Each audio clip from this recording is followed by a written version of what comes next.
April 4th, 2012. I've just seen a bit of floss going down the escalators at Vauxhall. Who's flossing at Vauxhall? First day at my new job today.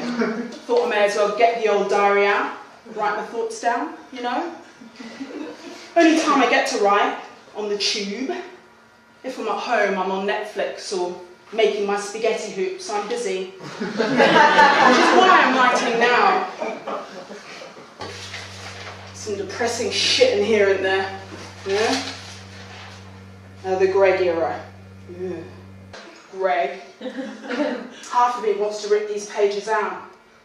But I think it's nice to look back at things, relive them a bit, as shit as they were. Look back at things now that you're older and wiser, you know? Anyway, new job. Hot shop barista now in time. Starbucks. Got the apron all in my bag, ready to go. I don't even like coffee. Mum always says it's one of those things you learn to enjoy when you get older. Because I always thought coffee was only for grown-ups when I was a kid. Like alcohol. Only grown-ups were allowed coffee and tea. So I never got into them. And now look at me.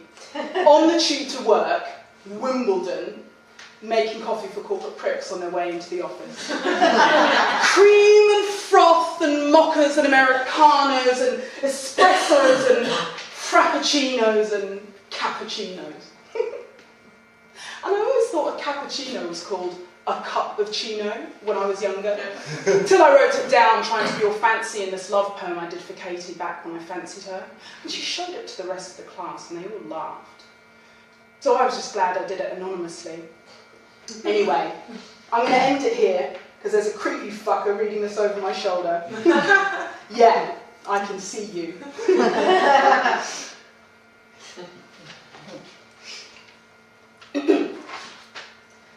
May 3rd, 2012. There's a girl on this train reading The Girl on the Train. It's really fucking me up. Makes me wonder who the girl on the train is actually. Maybe I'll read it. Except every time I read a book, all the letters spin around like when you stir a tea bag, and I remember that I'm dyslexic. Because it's easy to forget that when you don't read many things because you're dyslexic. Work's going fine, and I know I forgot to write about it since my first day, but there's not worth remembering really. And I'm good at my job, so it's well boring. Just coffee, innit? Just some really well-made coffee. Coffee and strangers. And sometimes they ask for a muffin. And I give them a muffin. Because that's called customer service. But also, there's this glass in the way, so there's no way for them to get their own muffins. I have to get the muffins for them. And sometimes they say, thank you for my muffin. And sometimes they get all pissy when I can't spell their name right on the cup because the letters don't make much sense in my head. And then they'll spell it really fast, as if that helps. And then I get distracted by Fit Michael, who works at the gym, queuing up for his kale and spinach smoothie. But usually they like the coffee, because I'm good at making it. And the muffin, which I don't make, and I've always been shit at baking anyway, so they leave happy. Late for their meeting with Lisa from accounts because they stopped to get a muffin. May 24th. Do you ever think about how many people have read your paper on the tube? The one you just picked up off the seat left by someone else? What if someone who left it there picked it up one seat and then put it back on another one? What if someone along the way didn't wash their hands? What if someone's wiped their bum with it?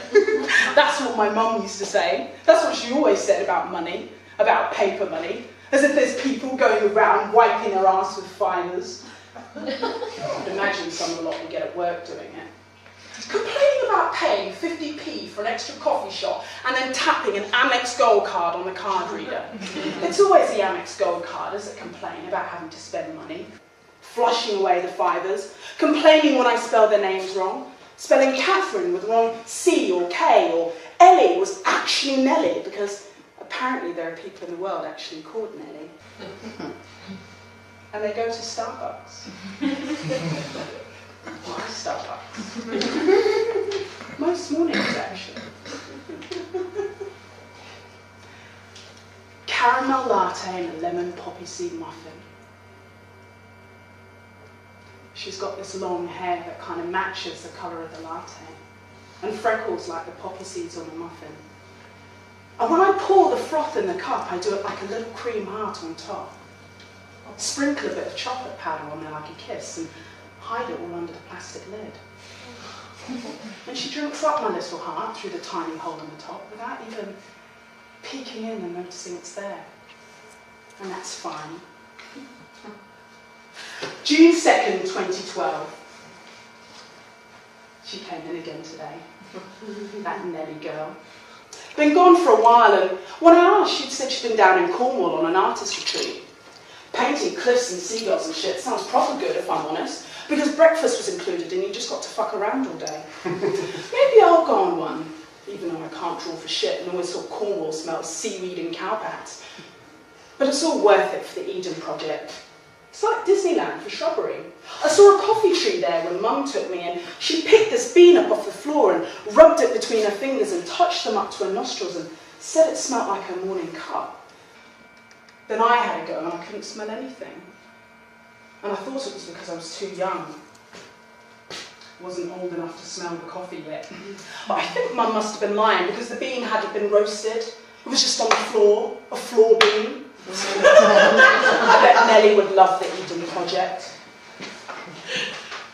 August 14th, 2012. Nelly and I went to the zoo today and it was properly lovely. Like, lovely is maybe the only word I could use, even if I would never actually say it in real life because I'm not a prick or from Wales. Because it's got the word love in it. And I loved it. And yeah, it's the same Nelly. Because we've actually chatted a few times since. And she invited me to the zoo because she had to go anyway to draw giraffes because she's an art student. Hence that retreat she went on. And the only reason I've dug this old diary back out was because when we were looking at the giraffes, and I was talking about how tall they were and how I wish I could be that tall so I could reach his syrups on the top shelf at work without having to go on tippy toes. She took my hand and went on tippy toes and kissed me right on the lips. And I think I have a little bit of her lipstick here actually. Let me see if I can... Yes, there it is. That's her lipstick from our first kiss. And honestly, I felt the giraffes judging us a little. Because I bet they hate PDA just as much as people do. I bet that's why they're so tall. So they don't have to see all the other animals getting on. Head above the clouds. But secretly they're all getting off up there. If giraffes even snob. If I was a giraffe, I would. They've got long tongues, giraffes.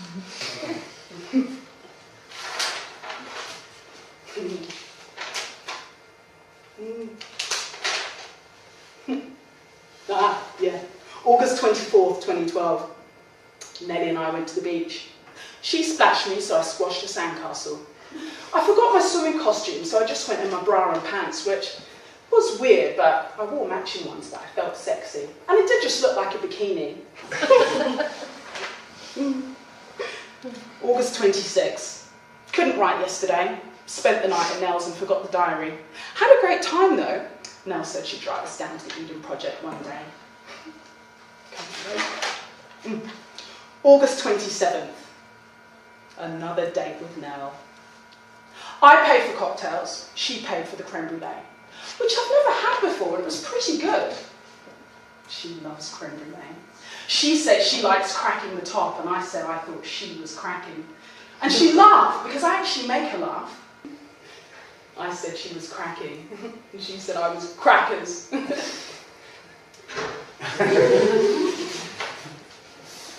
August 29th. Spent the night at Nell's, late to work, but manager Jenny didn't mind. August 30th.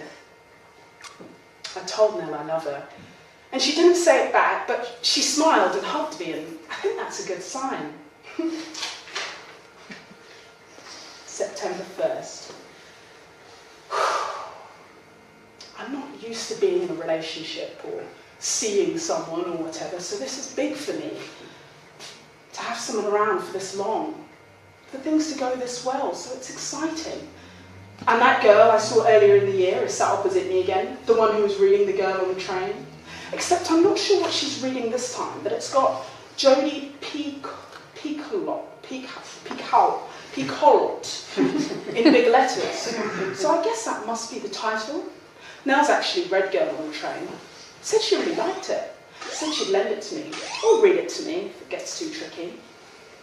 Maybe I'll see if I can find a copy of Jodie Picoult on Amazon.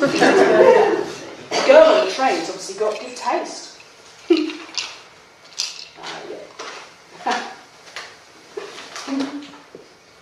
September 15th, Nell's birthday.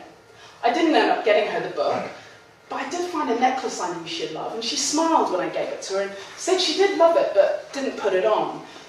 Which I guess just means it didn't go with her outfit. Because the thingy I got her was silver and she was wearing gold, because her dress had gold bits on it, so the silver wouldn't have gone with it anyway, so it's fine.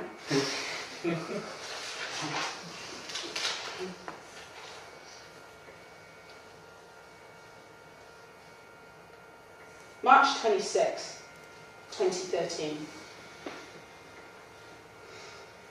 Normal day at work. Thinking I might quit soon. Thought I'd found something else by now.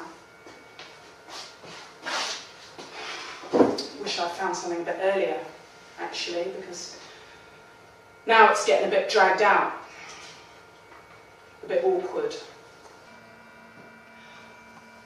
I think Nell started getting her latte from Costa. Which is fine. To be honest, I prefer Costa. Their muffins have a better gooey middle, but it does kind of feel like cheating. Like she's cheating on me, making her morning coffee and getting her lemon and poppy seed. But I guess that's just relationships. You get jealous, it's natural. I just haven't seen her for a while and I'm getting weird about it all.